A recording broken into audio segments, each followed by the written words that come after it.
soy la doctora Jessica Nanús, soy médico internista y bueno, pues vamos a platicar ahorita un poco de microbiota y enfermedades gastrointestinales. Les dejo aquí mis redes sociales, tanto mi Facebook como mi Instagram. Los invito a seguirme, la verdad es algo que disfruto mucho y me encanta compartir la comunidad con ustedes, entonces pues si gustan ahí estaremos. Muy bien. Ya entrando un poco en tema, vamos a hablar un poco de la introducción. Realmente, pues, como ya decía Oriol, llevamos mucho tiempo conociendo que, pues, tenemos como bacterias en el intestino y en todo nuestro tracto gastrointestinal que finalmente, de alguna manera, interactúan con nosotros en el día a día, ¿no? Por ahí veía un meme que decía, nunca estás, si un día estás triste porque crees que nadie se acuerda de ti, recuerda que vives con millones de bacterias, ¿no? Y que requieren de ti para vivir, ¿no? Y realmente es algo, pues, como de este sentido, ¿no? Durante esta evolución que hemos ido teniendo, nos hemos dado cuenta que estos microorganismos que viven con nosotros tienen parte fundamental en nuestro funcionamiento y en nuestra vida, ¿no? Finalmente. Entonces, desde hace 20 años empezó como a aumentar un poco el interés y el conocimiento en esta parte de los probióticos y de la biota intestinal y ver cómo podríamos como armonizar, ¿no? Esta interacción que tienen estas bacterias con nuestro organismo, ¿no? Entonces, los probióticos se definen como un microorganismo vivo que cuando se administran en cantidades adecuadas confieren un beneficio para la salud del huésped. Y es a partir de estos 20 años que se empiezan a hacer como estudios, un poquito para ver, pues, cómo podemos optimizar esta microbiota para nuestro favor, ¿no? Y aquí tenemos muchos problemas. Uno es que en la mayoría de los países, sobre todo en Estados Unidos y en Europa, los probióticos no se consideran medicamentos, que estrictamente pues creo que podrían estar como un poco fuera, pero eso hace que tengan muy baja regulación y entonces eso permite que salgan a la luz muchos probióticos que no están estudiados o muchos probióticos que no tienen los beneficios que dicen tener, ¿no? Vamos a hablar un poquito, creo que me voy a saltar esta y me voy a regresar ahorita. Ahora, otros problemas que estamos teniendo es que si hay estudios, ¿no? Si nosotros nos metemos a internet y buscamos probióticos en enfermedades gastrointestinales, vamos a tener un muy buen resultado de búsquedas. Sin embargo, estos estudios tienen mucha variedad. ¿En qué? Pues tenemos millones de bacterias conocidas y pues chance una persona decidió hacer un estudio de E. coli y otra persona decidió hacer un estudio de otra bacteria. Cambian mucho las dosis de las bacterias y eso puede pues, afectar el resultado, mucho las rutas de administración, mucho que los pacientes tampoco son estandarizados y la otra parte es la metodología y el reporte, ¿no? Si uno se mete a ver, pues hay chance usaron la misma bacteria, la misma dosis, pero en un estudio se estudió la mejoría de los síntomas, en otro estudio se valoró el cambio de la microbiota, en otro estudio se valoró la erradicación de alguna bacteria y entonces realmente es muy complicado poner en consenso qué sí sirve y qué no y pues finalmente esto es algo que está en pañales, ¿no? Y que yo creo que es algo que a futuro va a tomar mucho valor y mucha importancia y sí creo que va a tener un impacto mucho más importante del que estamos viendo hoy en día, pero me parece que todavía nos falta. Hablando ahora sí un poquito de los probióticos, habitualmente estos probióticos tienen 4 mecanismos de acción importantes en nuestro cuerpo. Uno puede ser la supresión de crecimiento de bacterias. Recordemos que no todas las bacterias con las que convivimos pues son las idóneas que tienen que estar en nuestro intestino.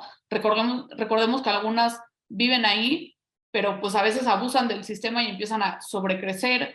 Entonces, a veces tener pues bacterias que regulen esta flora, pues nos permiten tener un mejor control de síntomas o de enfermedades. La otra es que mejora la función de la barrera intestinal y esto permite que no tengamos pues fuga, ¿no? De este material, que no tengamos como que no puedan las bacterias traspasar a la sangre, ¿no? Y pues esto finalmente mejora mucho la función también del intestino. La tercera parte es que modula el sistema inmunológico. con ciertas citocinas, con ciertos mecanismos de acción, y la cuarta parte es que puede llegar a modular el dolor. Entonces, vean todos estos mecanismos de acción que podemos tener. Como en esta interacción podemos ver cómo los probióticos tienen, como decíamos, actividad antimicrobiana, anticarcinógena, que también hay algunos estudios ahí, antiinflamatoria. Pueden ser preventivos o pueden ser tratamientos de enfermedades intestinales, que ahorita vamos a platicar un poco más de eso. Y habitualmente podemos llegar a tener como disbiosis de la microbiota, que ahorita vamos a platicar un poquito qué es eso. Y finalmente lo que buscamos es una homeostasis de esta microbiota. Entonces, cuando nosotros hablamos de disbiosis de la microbiota, hablamos de un desequilibrio en estas bacterias que habitualmente viven en nuestro intestino y en nuestro tracto gastrointestinal y que habitualmente interactúan entre ellas, pero también interactúan con nosotras y con nosotros. Y entonces, cuando nosotros tenemos alteraciones en esta microbiota, a esto se le conoce como disbiosis. Y es importante conocer esto porque muchas de las patologías gastrointestinales empiezan a generarse a partir de una disbiosis. Muy bien, esto ya lo habíamos visto. Entonces vamos a hablar de algunas enfermedades gastrointestinales y qué está sucediendo en el mundo hoy con los probióticos. Entonces, la primera que vamos a platicar es de una enfermedad inflamatoria intestinal, que es CUSI, que es la colitis ulcerosa crónica inespecífica. Recordemos que esta es una enfermedad inflamatoria intestinal en la cual hay una inflamación en la mucosa colónica. Recordemos que habitualmente siempre afecta al recto y su curso habitualmente es como de recaídas, ¿no? Tienen episodios donde tienen exacerbaciones de esta enfermedad intestinal y después entran a remisión de nuevo y después vuelven a tener una recaída, ¿no? Y como por agresividad, esta enfermedad se puede catalogar en proctitis ulcerativa, que esto habitualmente es como lo más común, proctosigmoiditis, colitis izquierda y colitis extensiva, que obviamente esta es la del peor pronóstico. Justo si nosotros estudiamos un poquito de CUSI y de Crohn también, que son las dos enfermedades inflamatorias intestinales, vamos a tener una interacción entre varios factores que permiten que se desarrollen estas enfermedades. Una son los factores ambientales, la otra muy importante son los factores genéticos, la otra es la respuesta inmunitaria y por último la microbiota intestinal. Y aquí entonces estamos hablando ya un poco de disbiosis. Cuando estos cuatro factores se alteran o tenemos presente estos cuatro factores es cuando podemos llegar a desarrollar una enfermedad inflamatoria intestinal y entonces aquí estamos hablando ya de una disbiosis que nos puede favorecer la presencia de esto. En factores ambientales podemos ver dieta rica en alimentos procesados, el tabaco, que en general se considera que es un factor de mal pronóstico en Crohn. En CUSI realmente es algo que todavía no se sabe muy bien por qué, pero es un factor protector. De igual manera, no les recomendamos a los pacientes que fumen, ¿no? Algunas infecciones, algunos fármacos, ¿no? El estrés. Algunos estudios muy chiquitos dicen que la apendicectomía aumenta un poco el riesgo de CUSI. Factores genéticos, pues aquí va a haber si tenemos familiares con esta enfermedad, ¿no? Si tenemos ya algún familiar de primera línea, pues eso aumenta mucho el riesgo. Aquí justo la microbiota intestinal llegando a una disbiosis, ¿no? Entonces, cuando tenemos una disbiosis, pues favorece esto. Y la respuesta inmunitaria, recordemos que estas enfermedades habitualmente se consideran enfermedades autoinmunes, donde nuestro cuerpo pues, ataca a la mucosa gastrointestinal. Aquí les quise poner esta diapositiva más que nada por esta parte de las cifras y datos claves de las enfermedades intestinales y las manifestaciones extraintestinales. Habitualmente el 20 a 40% de los pacientes que tienen alguna enfermedad intestinal inflamatoria tienen al menos un síntoma sistémico. 5% de estas manifestaciones extraintestinales aparecen antes del diagnóstico, por lo que es muy importante estar al pendiente. Habitualmente son mayores, en mayor frecuencia, estas manifestaciones extraarticulares en enfermedad de Crohn. Y bueno, siempre tenemos que recordar que son pacientes que necesitan un abordaje multidisciplinario. Recordemos que habitualmente los pacientes que tienen CUSI se manifiestan por diarreas con sangre, cólicos o dolores abdominales de manera muy intensa, pujo y tenesmo, y dentro de las manifestaciones extraarticulares que podemos llegar a tener pueden ser artropatías, espondilitis anquilosante que se relaciona mucho, sacroileitis, osteoporosis, el pioderma gangrenoso que es en la piel, el eritema nodoso, aftas bucales, psoriasis, uveitis también muy importante, y en algunos pacientes menos frecuente el hígado puede dar coleangitis esclerosante primaria, siendo pues concomitante, ¿no?, con esta parte. Entonces, en el CUSI que se ha estudiado de probióticos, todavía no está como tal recomendado que demos probióticos en CUSI. Sin embargo, ya se han hecho como estudios en dos grupos importantes. Uno es para la bacteria E. coli Nisle 1917, que ha demostrado resultados prometedores para mantener la remisión. Sin embargo, todavía se requieren estudios un poquito más extensos. Como decíamos, pues probablemente no todos han coincidido en estudiar esta E. coli, entonces pues chance han estudiado otra E. coli o otros grupos de bacterias, y eso hace que sea muy difícil estandarizar esto. Y hay otro medicamento, otro grupo de 8 probióticos que se llama BSL número 3, que se propone como para el tratamiento agudo y para lograr una remisión. Sin embargo, igual todavía faltan como algunos datos, ¿va? La mayoría de los pacientes que tienen CUSI pueden llegar a requerir pues finalmente una resección, una micolectomía, y se hace un estoma. A diferencia del Crohn, que afecta todo el tubo gastrointestinal, habitualmente CUSI se limita al colon, lo que nos permite dar un tratamiento relativamente curativo. Sin embargo, algunos pacientes, cuando les hacen este estoma, pueden llegar a presentar pouchitis, que es la inflamación o la reactivación de la enfermedad en este estoma.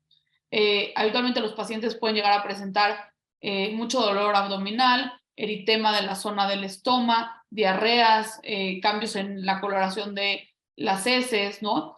Y bueno, pues lo que sí está un poco más estudiado y realmente tiene un poco más de evidencia es el uso de este BSL número 3 para prevención primaria y secundaria de pouchitis. Y aquí está la combinación que se hace de estas 8 bacterias, que era lo que yo les decía. Pues en este estudio que se hizo en Italia, que es como el más grande, pues estudiaron estas 8 bacterias, pero pues, ¿qué tal si alguien, vamos a suponer, no sé, en España hizo un estudio muy parecido, pero le quitó 2 de estas bacterias? Pues entonces ya no se puede como comparar estos estudios, y eso hace muy difícil el estudio de los probióticos. Y lamentablemente este probiótico no existe en México. En Amazon aparentemente lo venden, sin embargo requiere red de frío, por lo que es un poco complicado, y volvemos a lo mismo, como no está muy regulado y menos en México, pues es un poco complicado. La otra enfermedad inflamatoria intestinal es Crohn. En esta inflamación o en esta enfermedad tenemos una inflamación que atraviesa y es transmural, y que, como decíamos, puede afectar todo el tubo digestivo desde la boca hasta el ano, y habitualmente estos pacientes tienen muchas fístulas y úlceras, y pueden llegar a tener también estenosis de ciertas partes del intestino, lo que pues complica un poco la enfermedad. Habitualmente ellos no pueden, o sea, sí pueden llegar a requerir cirugía, pues para resolver un poco estas fístulas y estas úlceras. Sin embargo, es muy complicado darles o ofrecerles alguna cirugía que pueda ser curativa, porque finalmente pueden estar afectados en todo el tubo gastrointestinal, y eso pues complica mucho la situación. En cuanto a Crohn, como ya habíamos visto, son los 4 factores que se presentan, ¿no?, en las diapositivas previas, que pues se entrelazan entre ellos para lograr que se desencadene esta enfermedad: el genético, la parte de el ambiente, ¿no?, la disbiosis y los factores genéticos, que son muy importantes. En cuanto a probióticos, realmente no se ha estandarizado nada, y por el momento no se recomiendan probióticos. Hay algunos estudios que han dado con resultados muy buenos, y otros estudios que han resultado pues en resultados no tan favorables, por lo que los resultados son un poco contradictorios, y por el momento no se recomienda dar probióticos para pacientes con Crohn. Ahora, si se dan cuenta, hablando de Crohn y CUSI, pues finalmente, aunque todavía no está estandarizado hoy en día este sistema, pues sí tenemos que uno de los componentes más importantes para su presentación es la disbiosis, por lo que realmente si a futuro logramos realmente lograr esta homeostasis a través de probióticos, pues sí podríamos realmente favorecer mucho el control de estas enfermedades. Muy bien, algo que vemos, yo creo que todos los días, que ahorita viene la temporada porque hace un poquito más calor, que son las gastroenteritis infecciosas. Recordemos que esta es una inflamación del intestino secundaria a algún patógeno, ya pueden ser virus o bacterias. Aquí lo que sucede es que tenemos evacuaciones pues disminuidas de consistencia o un poquito más frecuentes, y esto es lo que le llamamos, ¿no?, nosotros diarrea. Puede estar acompañado de fiebre, malestar general, artralgias, mialgias, dolor abdominal, ¿no? Y esto es una de las enfermedades donde más, pues yo creo que usamos los probióticos, a pesar de que todavía no hay tampoco evidencia tan contundente, ¿no? La evidencia que nos dice en los probióticos que en los niños no ha demostrado una efectividad tangible, en los adultos pues hace falta un poco de evidencia. Sin embargo, pues algunos artículos se han logrado detectar que acorta la duración de la diarrea, acorta el número de deposiciones por día y evita que la enfermedad se prolongue por más de 4 días. Que realmente creo que si logramos estandarizar y logramos de verdad evidenciar esto, pues creo que es algo que sí vale la pena, ¿no? Dentro de los que se han estudiado más para estos 3 efectos son sobre todo el Saccharomyces boulardii, que es el floratil, Lactobacillus rhamnosus y el L. reuteri, que son los más estudiados para pues estas infecciones gastrointestinales. Y la otra parte aquí es que a veces las infecciones gastrointestinales o estas diarreas pueden llegar a alterar un poco la microbiota intestinal, y eso también puede favorecer a que a futuro tengamos problemas, ya sea de enfermedades por ausencia, ¿no?, de estas bacterias, ¿no? Y lo otro es que siempre que nosotros damos un antibiótico, que ahorita vamos a hablar un poquito de esto, pues tenemos el riesgo de también, pues, matar, ¿no?, o también eliminar, pues, los agentes o las bacterias que sí son benéficas para nuestro cuerpo. Y eso, pues, a veces es lo que estamos tratando como de compensar, o lo que estamos tratando de hacer al dar un poco de probióticos después de gastroenteritis infecciosas.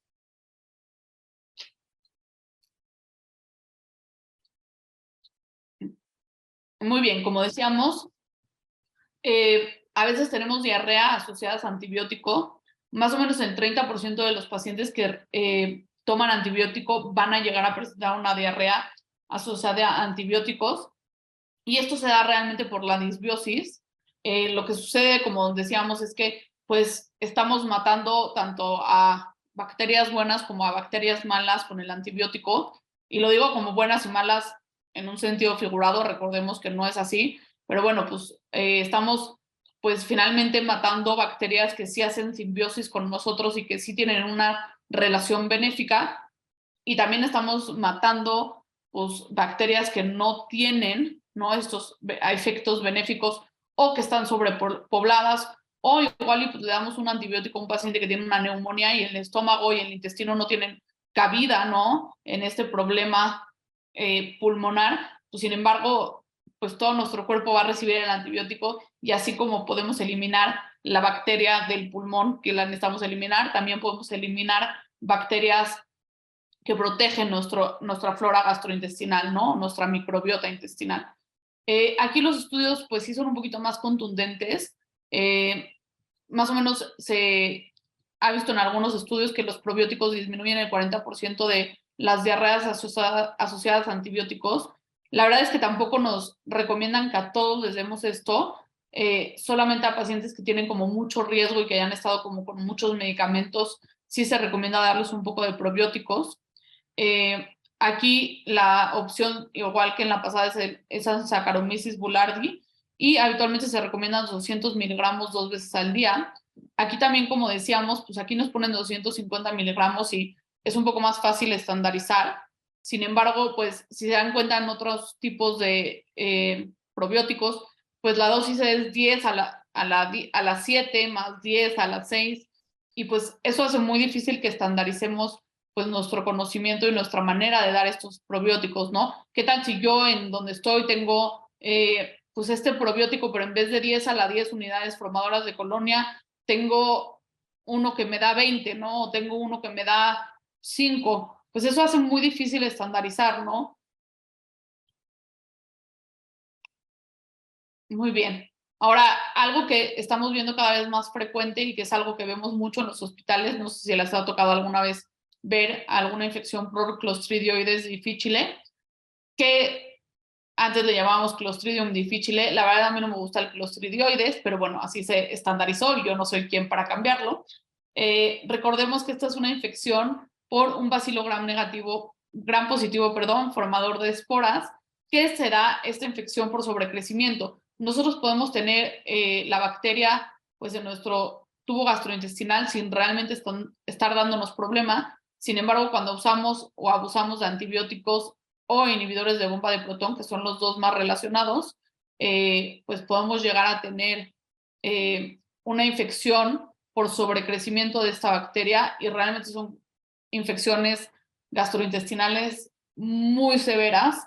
Realmente vemos pacientes que a veces tienen 20 o 30 diarreas por día, que tienen muchísimo dolor abdominal, muchísima fiebre, o sea, como que realmente son cursos muy agresivos. Y el otro problema de esta infección es que tiene muchas recidivas. La transmisión habitualmente es oral fecal, como la mayoría de las infecciones gastrointestinales. Sin embargo, como decíamos, podemos todos tener, o sea, hemos hecho a veces en el hospital pacientes que buscamos por otra cosa y les hacemos un film array y salen con Clostridium y realmente no quiere decir que tengan una infección, ¿no? Pueden tener esta bacteria en su intestino sin que les esté causando infecciones y puede ser como pues biota habitual, ¿no? Pero a veces cuando lo que sucede es que pues se mueren las bacterias pues que controlan de alguna manera este Clostridium, pues entonces este Clostridium sobrecrece. Habitualmente esta bacteria forma toxina A, que es una toxina enterotoxigénica, y una toxina B, que es citotóxica. Y habitualmente estas toxinas son las que dan los síntomas, como les decía, de diarreas muy profusas, y es una de las primeras causas de colitis pseudomembranosa que vemos en los pacientes. Y también puede dar megacolon tóxico, que es algo muy peligroso. Habitualmente en tratamientos con vancomicina vía oral. Aquí en México no tenemos vancomicina vía oral y entonces lo que hacemos, pues ahora sí como para ajustarnos como todo en la vida, es darles la fórmula inyectada y les pedimos que lo diluyan en un poquito de coca, en un poquito de jugo y pues que se lo tomen vía oral. Siempre tiene que ser vía oral el tratamiento. Y otra cosa que ha cambiado mucho y que todavía la literatura a veces se queda un poco atrasada es que ya no sirve el metronidazol para este tipo de infecciones, ya no se recomienda, solo se recomienda vancomicina. Habitualmente la dosis es de 125 miligramos cada 6 horas. Y como les decía, el otro problema es que tenemos muchas recidivas y recaídas, por lo que es realmente muy complicado eliminar al 100% este clostridioides del cuerpo de los pacientes. En las recibidas a veces podemos dar vancomicina, un poquito más aumentada la dosis o por más días. Podemos dar un medicamento que no existe en México, pero que a veces, si los pacientes tienen la economía y tienen oportunidad de traerlo de Estados Unidos, pues se hace, que es fidaxomicina. Y la otra opción que es muy interesante en este caso, que es el trasplante fecal. El trasplante fecal es algo que ya se está usando, es la mejor manera de evitar recurrencias y toda la fisiopatología del trasplante fecal se basa en restablecer la microbiota intestinal del paciente. Lo que hacen literal es tomar las heces de un paciente que no tiene clostridioides y se hace el trasplante ya sea por pastillas, les hacen endoscopías y se los aplican o por colonoscopías perdón, es por pastillas con una sonda nasogástrica o por colonoscopía. La colonoscopía es la que más efectividad tiene. Para mi modo de ver, también siento que es la menos traumática para el paciente, por lo menos mentalmente. Y estos pacientes que donan sus heces tienen que tener como una microbiota similar a la del paciente. Incluso se hacen estudios para ver que sean pacientes que no hayan tomado durante los últimos meses antibióticos, no hayan tomado inhibidores de la bomba de protón, que no hayan tomado algo que pueda afectar su microbiota, y se pide que sea alguien que convive con esta persona que sí tiene el Clostridium, que tenga los mismos hábitos alimenticios como para que la flora intestinal sea muy similar, lo cual llama un poco la atención porque, si se dan cuenta, estamos tratando de hacer lo mismo, pero de otra manera, ¿no? En vez de, pues, aplicar las bacterias, pues, literales, pasamos la popó y la popó va impregnada de bacterias, ¿no? Entonces, realmente creo que es algo que los que estudian probióticos como que deberían de, pues, tomar un poco por ahí, ¿no? O sea, si se puede hacerlo de esa manera, pues habrá otra manera donde también se pueda hacer, ¿no?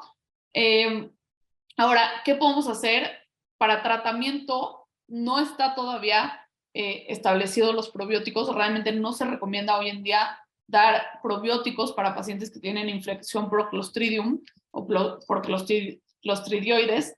Como les decía, creo que es algo que sigue en pañales. Finalmente, esta infección es una infección que ha tomado mucho más importancia en estos últimos años, pero que a mí me parece que desde la parte fisiopatológica podría tener un sentido, pues, evitar que esta bacteria pueda sobrecrecer, ya que las otras bacterias como que lo mantienen a raya o lo mantienen como, pues sí, sin poder reproducirse de manera acelerada, ¿no?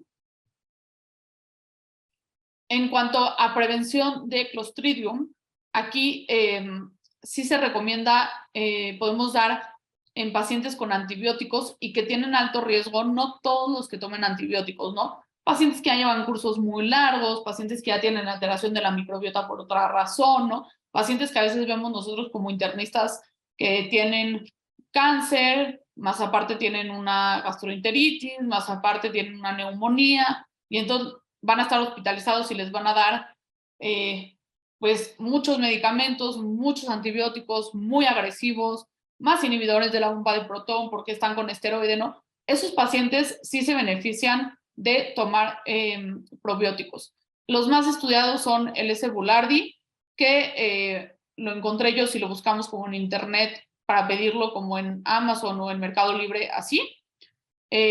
O una combinación de dos cepas que es Lactidus acidophilus y Lactobacillus casei, que es el Lactipan. Este sí existe en México y también existe para pediátricos. Hay otra opción que es una combinación de 3 cepas o una combinación de 4 cepas. La verdad es que creo que aprendernos los nombres de las cepas sin sentido es un poco sin sentido literal. Por eso les quise buscar como ejemplos, como para que quede un poco más en su memoria, y si algún día tienen un paciente, pues sepan que el Lactipan les puede ayudar, ¿no? No, esto es cero farmacéutico, yo no tengo ningún compromiso con la farmacéutica, pero bueno, pues son como los ejemplos que encontré para que sea un poco más ameno esto. Muy bien, ahora vamos a hablar de sobrecrecimiento bacteriano. Existe uno que es Proteflor, ¿y sabes qué tiene ese, Diana? La verdad es que existen muchos, ese es el problema, que realmente existen tantos que pues, es difícil como seguirles el paso, ¿no? Entonces, bueno, vamos a hablar un poquito sobre crecimiento bacteriano o SIBO, y qué es lo que sucede en esta parte. Lo que sucede en esta parte es que cuando nosotros, pues, damos antibióticos, que es un poco lo mismo que pasa como con el Clostridium, cuando nosotros a veces modificamos mucho la flora o la microbiota intestinal, lo que sucede a veces es que pues está peleando el antibiótico con la bacteria buena, ¿no? Por eso les puse aquí una carita feliz, ¿no? Y el antibiótico está peleando como con la bacteria mala, y entonces pues a veces el antibiótico lo que hace es pues matar esta microbiota adecuada, por no decir en términos más simples, y lo que hace es que permite el sobrecrecimiento de pues bacterias que finalmente no deberían de estar en esa cantidad tan importante en nuestro tubo gastrointestinal. Y pues lo que sucede es que estas bacterias pues habitualmente son reguladas, ¿no? O tienen un equilibrio, como veíamos acá, tienen un equilibrio con las otras bacterias, ¿no? Y cuando nosotros tenemos una disbiosis, pues lo que sucede es que de repente empiezan a crecer y a sobrecrecer estas bacterias hasta que llega un punto en el que ya hay demasiadas bacterias y entonces nuestro cuerpo tampoco puede manejar esa cantidad de bacterias en el tubo gastrointestinal.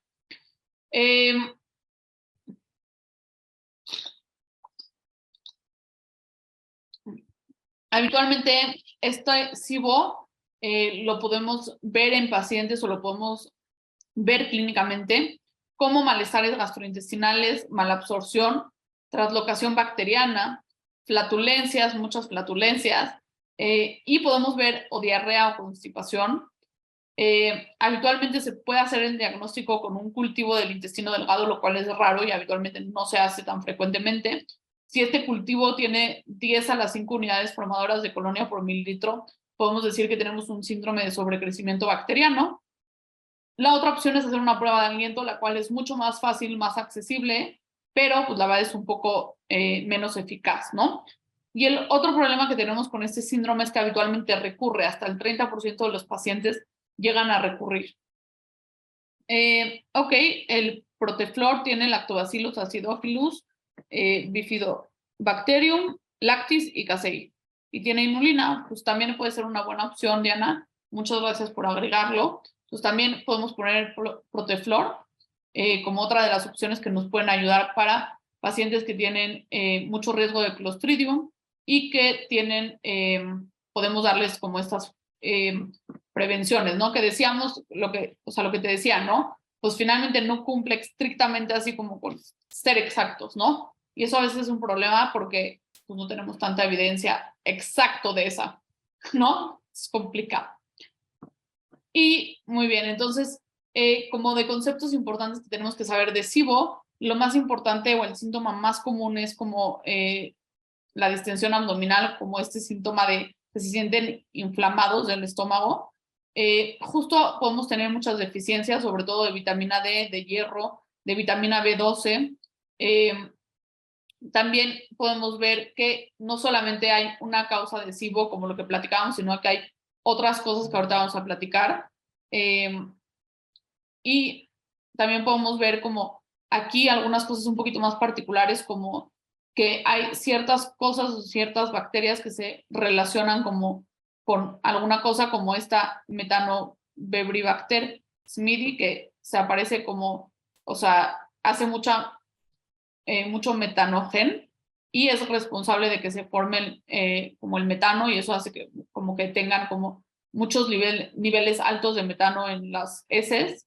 Y bueno, justo aquí como cosas que pues favorecen o que se asocian con este sobrecrecimiento de bacterias, pueden ser causas mecánicas como un volvulus, una introsuscepción, un tumor en el intestino delgado, enfermedades sistémicas como diabetes, que casi todos los pacientes tienen, ¿no? Una gran cantidad, escleroderma, amiloidosis, problemas de motilidad como síndrome intestino irritable, que mañana van a platicar con la doctora Mónica Lores, si no sé si mañana pasado. Pueden ser algunos medicamentos también, condiciones que hacen mala absorción como insuficiencia pancreática, cirrosis, virus como virus de la inmunodeficiencia humana, ¿no? Y algunas otras como pues, la edad, que todos vamos a envejecer, o que tengamos diverticulitis o divertículos, ¿no? Y aquí se repite. Muy bien. Entonces, el tratamiento, ¿no? ¿Qué sucede con esta parte de, pues tenemos muchas bacterias y pues ya estamos teniendo como muchos síntomas? ¿Qué podemos dar de tratamiento? El tratamiento como más estandarizado es la rifaximirina, que recordemos que es un antibiótico que tiene efecto luminal nada más. Otra opción puede ser el metronidazol y algunas otras opciones pueden ser el Bactrim o el trimetoprim sulfamethoxazol, amoxicilina, ciprofloxacino, ¿no? Pero como que el tratamiento, un poco de manera irónica, es pues, sí dar antibióticos, ¿no? Porque estamos teniendo demasiadas bacterias, ¿no? Y por otra parte, pues podría sonar un poco atractivo y podría sonar un poco como lógico que si, pues, estas bacterias buenas las eliminamos o se eliminaron del cuerpo y entonces ahora tenemos una disbiosis porque ellas eran las que regulaban, ¿no?, a la otra bacteria que es la que nos está dando problema, pues podría sonar un poco prometedor que si damos estas bacterias podamos volver a regular o estas puedan volver a regular la flora intestinal o la microbiota intestinal y eso vuelve a ser una adecuada, ¿no?, interacción y una homeostasis en ese punto. Sinceramente todavía no hay mucha evidencia contundente. Lo que sí se ha visto, como ya habíamos platicado, es que en estos casos pues, mejoran la función de la barrera intestinal y eso pues, permite que no tengamos traslocación bacteriana. Sin embargo, no hay estudios tan concluyentes. Y la otra parte del tratamiento es la corrección de los micronutrientes como vitamina B12 y hierro, ¿no?, que era lo que habíamos dicho que se pierde mucho. Y listo, eso sería todo de mi parte. No sé si tengan alguna duda, algo que quieran platicar. Tenemos todavía un poco de tiempo. Listo, pues muchas gracias. Vamos a ir viendo las preguntas que vayan saliendo durante estos minutos en el chat o quien quiera prender su micrófono, le damos la palabra. Y bueno, aumentando un poco a lo que nos dice la doctora, ¿no? Pues hay que tener en cuenta desde las bases, diría yo, desde la histología, en este caso del intestino, porque Claro. precisamente se nos olvida mucho que la microbiota como tal, pues está en el lumen del Claro. intestino, que genera, es un factor de generación como un enlace a las células caliciformes que generen mucina, es decir, el moco. Entonces, es la primera capa, es la función de barrera microbiana, luego sigue la física con el moco, porque la mucosa es otra cosa, y cuando hay esta disbiosis, justamente es el intestino permeable, lo que vamos a hablar Claro. el día sábado, ¿no? Pero es bien interesante ver, también tener en cuenta de que existen muchas tipos de familias de bacterias en el intestino, Sí. pero ellas mismas se autorregulan. Recordemos en nuestras Exacto. clases de biología básica que nos hablaban de las relaciones interespecie, ¿no? El mutualismo, el comensalismo, el parasitismo, la depredación, todo ello, y las bacterias generan sus propios, por ejemplo, bacteriostáticos para impedir, cuando hay eubiosis, que las bacterias potencialmente dañinas Exacto. sobreproduzcan y pues ya generen este tipo de enfermedades. Estamos ahorita en un tiempo donde los probióticos, bueno, por el COVID, pues la verdad es que se revolucionó la prescripción, creció el mercado de probióticos en el mundo a raíz del COVID un 150%, o sea, imagínense. Entonces, la investigación ahorita se está yendo mucho hacia allá y pues es importante el conocer, entre nosotros generar este intercambio de experiencias, de conocimientos y sobre todo, pues siempre ofrecerle un tratamiento integral a nuestros pacientes. Entonces, pues nada, doctora, siempre mil gracias por No, tus con gusto. actualizaciones y nos vamos mucho con esto del SIBO, muy interesante, yo creo que lo Sí. desconocen muchos, la verdad es que, y es algo a veces que dices, pues es que era lógico, ¿no? Pero no lo habíamos documentado o algo así. Vamos, Sí, voy a ver. hay Sí, cosas muy chistosas como yo, tipo, se me hace muy tonto que hasta que empezó COVID, empezamos a pronar a los pacientes en despierto. ¿Por? O sea, es algo maravilloso. Como por qué nos esperamos a que llegara el COVID y no lo usamos antes, ¿no? Pero pues la ciencia va avanzando y también, pues el chiste es que nosotros vayamos avanzando con ella, ¿no? Y vayamos como, pues, alcanzando un poco, pues, un poquito más de bases para ir como pudiendo, pues, abrirnos un poco más de panorama en este aspecto. sí, justo. Y también algo que es bien documentado, ¿no? O sea, como mencionaste al inicio, los probióticos en la mayoría de los países del mundo entran en el mercado de los suplementos, Exacto. que pues de alguna manera son de libre venta y todo. Entonces, nosotros como médicos tenemos la responsabilidad de recomendar los probióticos y, bueno, simbióticos, probióticos, metabióticos, que a los pacientes les generen cierta pues cierto beneficio, porque la verdad es que los pueden comprar donde sea, en Amazon, en la farmacia, así. Entonces, también hay que tener cierto cuidado de ello porque, pues precisamente, ¿no? Los antibióticos generaron ese problema de que la gente ya se automedicaba. No vaya a pasar Sí. lo mismo con los probióticos, pero justamente para eso son estos foros, para intercambiar esta experiencia y bueno, vamos a ver un poco lo de las preguntas en el chat. Ahorita que me acordé, justo también hay que tener, o sea, ciertos cuidados con algunas cosas como que suenan tontas, pero que justo sí pasan cuando no las hacemos como muy conscientes, ¿no? Pero un día vimos una paciente que traía una infección gastrointestinal muy intensa y le estábamos dando probióticos. La verdad no me acuerdo ahorita cuál era, pero le estábamos dando probióticos y entonces el probiótico, como su intestino estaba muy mal, traslocó. Hizo una bacteremia por el probiótico. No me acuerdo qué probiótico fue ahorita me voy a acordar. Pero la verdad, fue algo raro y no es algo tan común, pero también hay que ser como juiciosos en esta parte como médicos, ¿no? Ya, perdón, vete a las preguntas. Me interrumpí. No, no, es que estos comentarios justamente suman un montón. Preguntan sobre el Clostridium, si forma parte de la microbiota normal. O sea, puede estar y ser no patógeno, o sea, sí puede eh, existir en el intestino y que el paciente no tenga una infección. No es Sí, lo más común, pero sí puede suceder. claro, sí. Y al igual, por ejemplo, la cándida, digo, es una la Exacto, cándida albicans está es parte de la microbiota y en pacientes inmunodeprimidos, pues ahora ya crece, exacto. ¿no? No, Entonces, no les va tan bien. así es. Entonces, muchas de las bacterias, recordemos, que pueden cambiar como el fenotipo de expresión a proinflamatorias y Exacto. empiezan a generar, porque cuando existe la disbiosis, es esa pérdida de autocontrol, autorregulación. Entonces, pues ahí vienen todos los problemas, pero vamos a ir de la mano hoy, mañana y pasado con estos temas. Preguntan, ¿qué indicaciones tienen los probióticos combinados con la proteína de soya?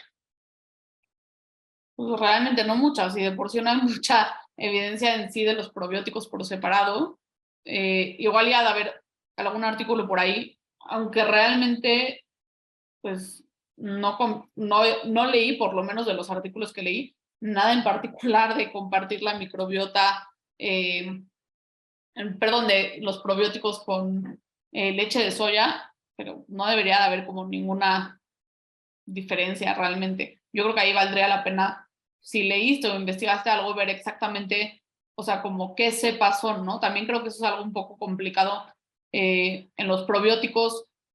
O sea, sí, ahorita yo porque lo tenía ahí escrito, ¿no? Pero si me dices, díctame, ¿no? Ahorita sí sin ver qué probióticos hacen efecto en el PUSI, pues la verdad está muy difícil acordarte, ¿no? Entonces creo que son como cosas un poco complicadas en ese aspecto, pero yo no leí nada de la soya y los probióticos.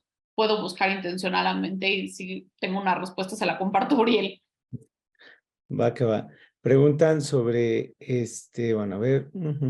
Bueno, agregar un poquito esta pregunta, es que, y lo vamos a ver un poco, más bien, lo vamos a ver más a fondo el día de mañana, porque existen, acuérdense, son probióticos que fue el primer grupo, en este caso, suplementos estudiados, que son bacterias, pero los prebióticos generalmente son fibras o es el alimento, es el sustrato de crecimiento de los probióticos. Entonces, a lo mejor esa pregunta de la leche, eso ya va un poquito encaminada que sea el sustrato de ese mismo probiótico, que Ya, cuando la tenemos en la misma composición se le llama simbiótico, que es como la tercera exacto. generación de los probióticos. Pero el día de mañana tendremos a la experta Hmm. en ello que nos dará muy buenas explicaciones. Preguntan sobre por qué se dan las manifestaciones extraintestinales. ¿De qué? Sí, De la enfermedad inflamatoria pélvica, inflamatoria intestinal. Me supongo seguramente, yo que sí. seguramente. Déjame, en lo que Carmen, la doctora Carmen nos contesta, mover un poquito aquí atrás, que alguien puso que no, que no entendía bien el trasplante fecal. O sea, literal, como su nombre lo dice, o sea, sí, muy tangible, literal, una persona evacúa y saca sus heces y entonces le hacen un proceso de estudio, ven que no tenga sobrecrecimiento bacteriano, que no tenga una infección importante, no vaya a ser que ahí le metas tuvo una infección, lo analizan, lo estudian y una vez que ya lo estudiaron, al paciente que tiene clostridioides, literal, o sea, obviamente pasa por un proceso como de preparación, no sé exactamente cómo lo preparan, y ya sea que lo hagan pastillas y el paciente se tome pastillas de la popó de la otra persona, o le ponen una sonda nasogástrica y le van a inyectando la popó de la otra persona, o por una colonoscopia le introducen la popó a su colon, porque lo que quieren es que literal le trasplanten su popó. Justo en la UNAM es el centro de aquí de México, ya es algo que se hace en México, no se hace tan fácil y no es tan común.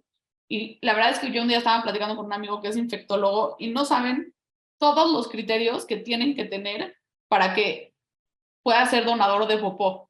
O sea, creo que les pagan, pero para ser donador de popó, no, o sea, casi nadie puede ser porque casi todos hemos tomado o antiinflamatorios o antibióticos, o si te piden unas cosas, o sea, creo que es más difícil ser compatible en la popó con alguien que en la médula ósea, así de plano.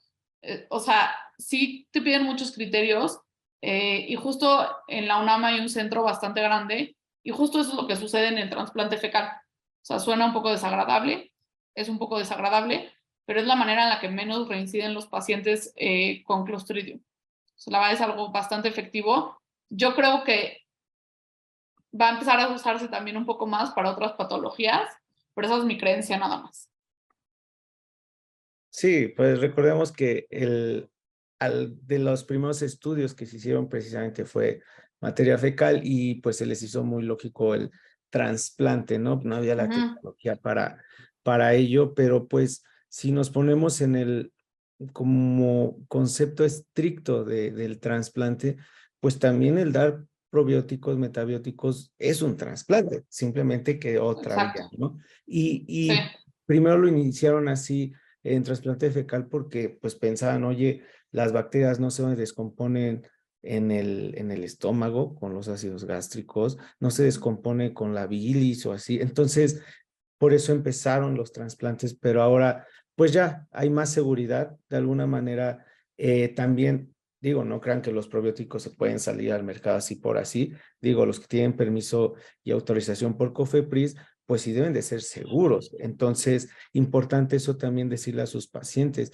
Si compran algún probiótico, algún metabiótico, tienen que ser autorizados por COFEPRIS, porque si no, la verdad no vamos a ver ni siquiera si sirven, ¿no? O si las cepas están vivas, de qué calidad. Entonces, eso también es bien importante que les digamos a nuestros. Sí, aunque justo literal, la verdad creo que es un poco complicado esta parte porque de por sí en México tenemos no regulado la vida. O sea, estamos en un proceso de verdad tan malo que, o sea, los medicamentos controlados no son controlados, o sea, los antibióticos se venden como por doquier, o sea, hay dióxido de cloro en la esquina, o sea, y realmente sí creo que, o sea, aunque entiendo que estrictamente no es un medicamento, sí creo que es importante saber que así como los medicamentos tienen efectos benéficos y efectos adversos, y debemos de conocerlos nosotros como médicos,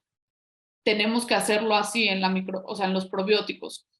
Pero como no hay nada regulado, como decían, pues yo puedo sacar mi probiótico que tenga 3 cepas de E. coli porque se me antojó, ¿no? O sea, y porque quise y a mí me gusta la E. coli y suena bien y es lo único que me puedo acordar, ¿no? Y pues chance yo digo que es mágico y que, ¿no? O sea, es tal o sea, es tan la cantidad de pues cepas que hay, ¿no? Igual y tú, Uriel, dices yo quiero hacer un probiótico que tenga 2 cepas de E. coli y una de las que tiene Jessica no. Y ya con eso, pues tu probiótico es diferente al mío y con eso, pues hace que mi estudio no sea comparativo con el tuyo, ¿no? Y eso hace muy complicada la situación realmente. Y el estudio, ¿no? El estudio y la regulación de los probióticos. Sí, claro, también yo creo que mañana la doctora Moni nos dirá esto por aquí está, entonces hay algunos probióticos, por ejemplo, en Estados Unidos que te dicen tiene 50 cepas, tiene 100 cepas, Exacto, no generalmente el tener más cepas es mejor, porque exacto. pues evidentemente la concentración debe ser mucho menos, ¿no? Al tener 100 cepas y entonces a veces No, y depende de qué, ¿no? claro, así es. 100 cepas de, o sea, de uno puede equivaler, ¿no? A 30 cepas del otro. Entonces, como que es muy difícil dimensionar todos los cambios que puede haber, ¿no? O sea, en un medicamento tenemos paracetamol de 500 miligramos, 500 o 1000, ¿no? O sea, como que es un poco más estructurado. Y aquí pues tienes posibilidades infinitas, puedes tener del 10 a la 1 hasta el 10 al millón, ¿no? O sea, entonces como que se vuelve un poco más difícil como tener una adecuada regulación. Sí, justamente. Vamos a darle la palabra al doctor Mauricio Torres, que tiene la mano arriba. ¿Sí? Doctor, ¿puede prender su micrófono? Le mande. Listo. Hola, ¿qué tal?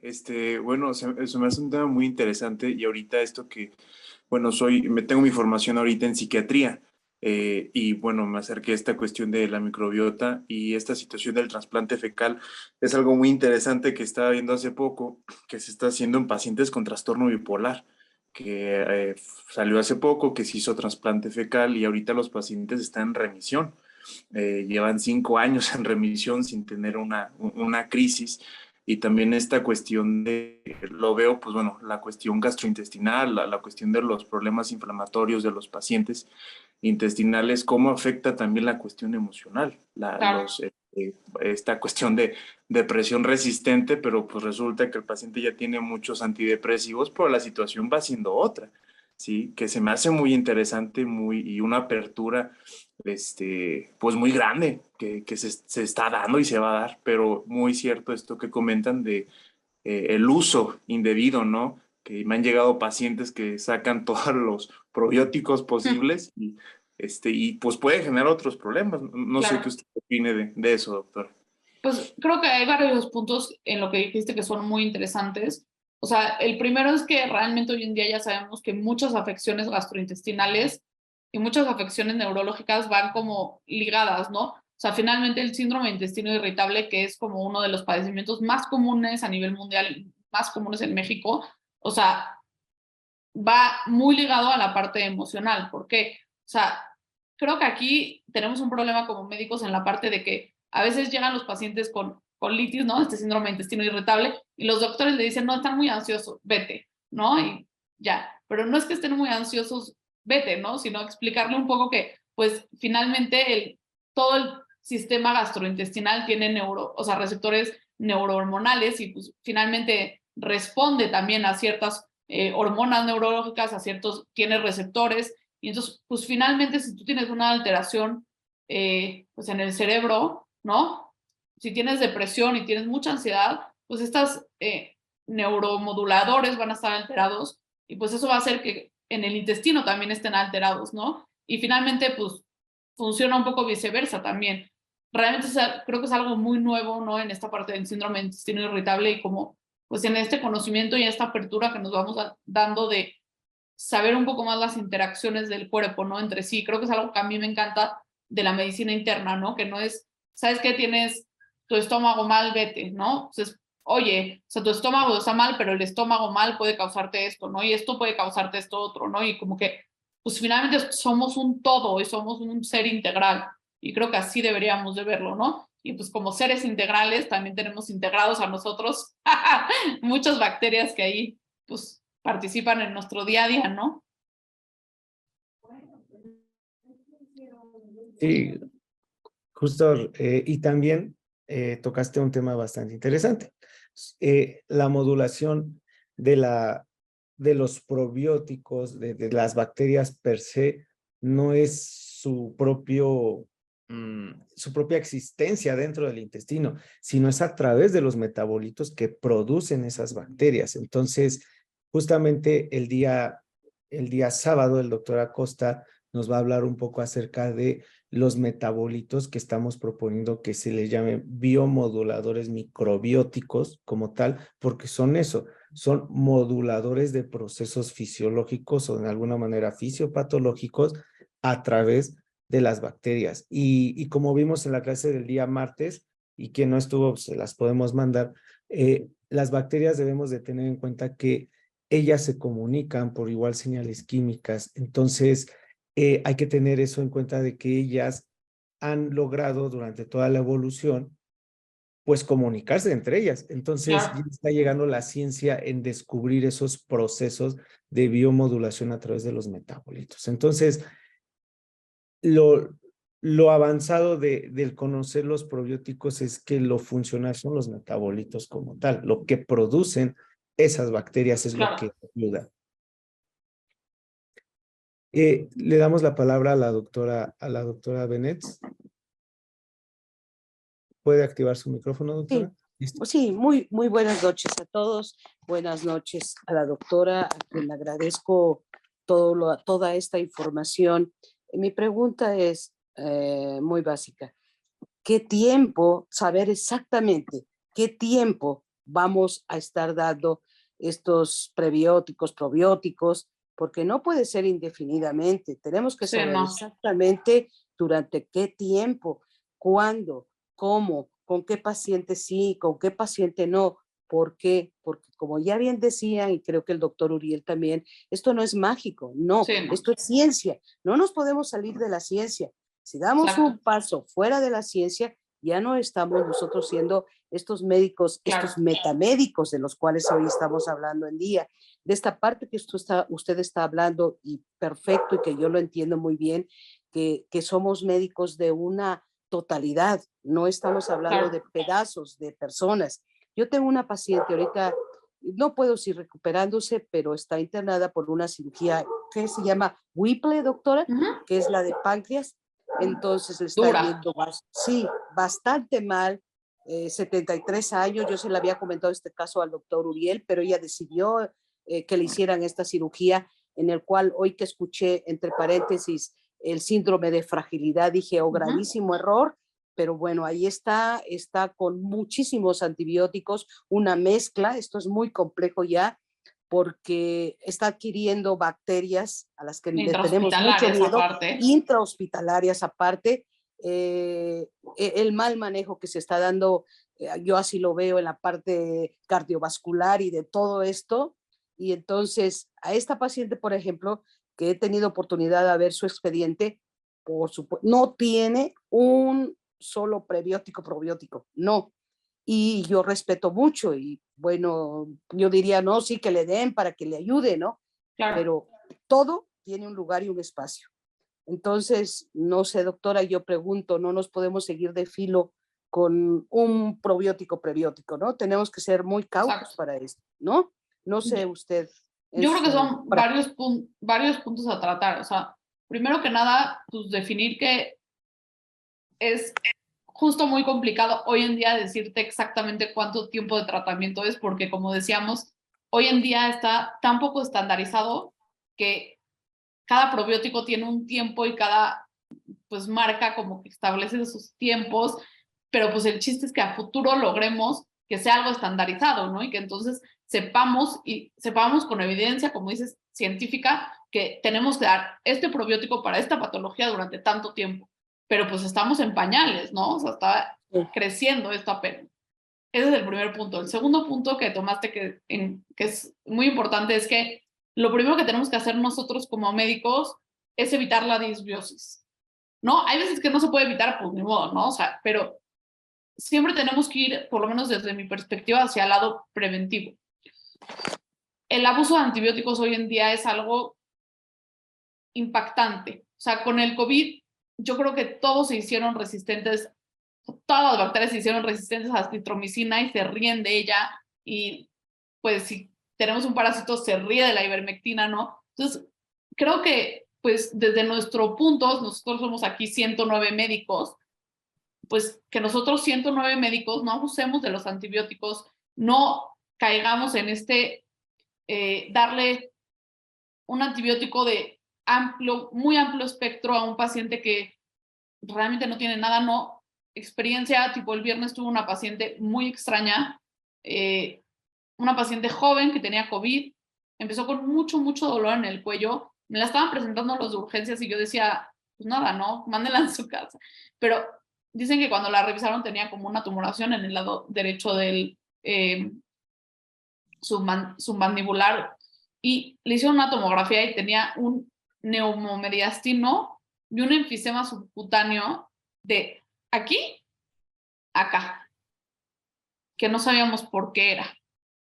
Le hacemos una tomografía con contraste, pues no parecía que tuviera infección, ¿no? Pero es el punto donde estás en la vida real, ¿no? Y dices, ¿qué hago? ¿La cubro con antibiótico o no la cubro con antibiótico, no? Y mi juicio desde mi perspectiva de decir, ¿qué hago? ¿Le dejo un antibiótico de muy amplio espectro y me voy por un ertapenem? ¿No? ¿O me voy por una cobertura demasiado amplia? O pues me voy por algo muy básico, ¿no? Y la verdad, mira, con todo y que me costó trabajo, me fui por darle amoxicilina con ácido clavulánico a pesar de que la paciente subió a terapia. Pues en este punto de decir yo desde mi granito de arena, ¿no? Pues no darle algo tan fuerte, ¿no? Pero yo creo que justo hay que valorar cada paciente y creo que si desde mi perspectiva, pues chance es mucho más importante, pues escoger adecuadamente el antibiótico y como ver otros problemas que podría tener esta paciente antes de pensar que el probiótico o el prebiótico va a ser como la solución, ¿no? Sé que a veces es complicado cuando no son nuestros casos y tenemos muchos médicos, pero creo que valdría más la pena pues, tratar de insistir en quitarle un antibiótico que no sea tan necesario o desescalar un poco la cobertura si ya tenemos algún aislamiento, ¿no? Creo que eso sería un poco más productivo. Gracias, doctora. Le agradezco No, muchísimo, con mucho muchísimo gusto. su tiempo y su enseñanza. Gracias, doctora. Perfecto. Bueno, pues agradeciéndote, doctora Jessie, siempre por Con gusto. tus mega clases y la manera tan gráfica de explicar lo que muchos en la carrera precisamente aprendíamos así, ¿no? De manera gráfica. Y yo creo que nos refuerzas mucho con los esquemas y siempre la información mega actualizada. Entonces, gracias de nuevo, gracias a todos los asistentes del día de hoy. Y bueno, el día de mañana tendremos a una de las grandes especialistas en el país, porque es de las únicas médicas mexicanas que tiene una maestría en microbiota, probióticos y prebióticos en la Universidad Europea de Madrid y en la Sociedad Española de Microbiota. Entonces, seguramente con esta, porque está aquí presente en la clase, seguramente mañana va también a resolver muchísimas de las dudas del día de hoy. Entonces, los esperamos el día de mañana con la doctora Mónica Lores y el día sábado con el cierre de esta introducción a la microbiota, al microbioma intestinal y su relación con las enfermedades inflamatorias intestinales, con el doctor Mario Acosta, quien nos va a hablar justamente de la evolución de los conceptos de probiótico, prebiótico, simbiótico y ahora la nueva tendencia de usar, de hecho se le llama bioingeniería con los metabolitos, justamente allá ser más específicos. Entonces, pues los vemos el día de mañana. Recuerden que es a las 8 de la noche. El día sábado es a las 9 de la mañana para que no nos confundamos. Todos modos tienen el programa y cualquier duda, cualquier cosa, me pueden escribir y le hago llegar a la doctora sus preguntas. Sí, igual con mucho gusto si me quieren seguir en mis redes, ahí también siempre resuelvo muchas dudas y estoy para ustedes. La verdad es que creo que esto es lo que deberíamos de hacer los médicos, ¿no? Compartir nuestro conocimiento con gusto y aprender de todos y pues de un lado hacia el otro, ¿no? Así es. Pues vayamos a seguir a la doctora. Esa va a ser la asistencia del día de hoy. Exacto, así estaría muy bien. 100 nuevos seguidores. ¡Yay! Venga, pues nos vemos Espero que el día les de haya mañana. gustado y muchas gracias como siempre por la invitación. Gracias a ti. Nos vemos. Descansen. Bye, descansen.